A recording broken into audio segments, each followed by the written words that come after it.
HiTeach has a rich set of built-in local resources, including sample files, a clip art library, and a background pool, which you can access anytime in whiteboard mode.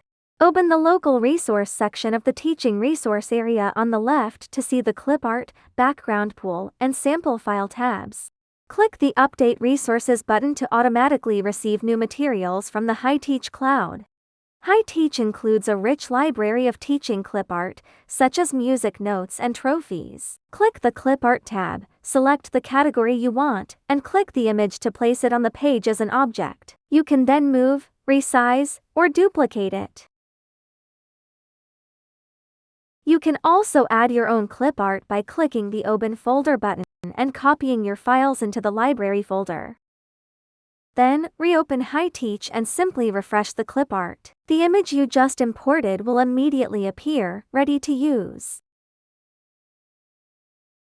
The page background in HiTeach defaults to a whiteboard, but you can set it to a blackboard from the Hi menu.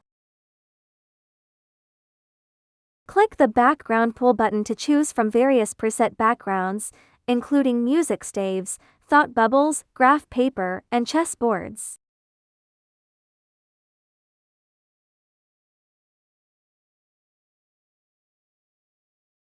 You can also add your own background images to the library for quick access during class.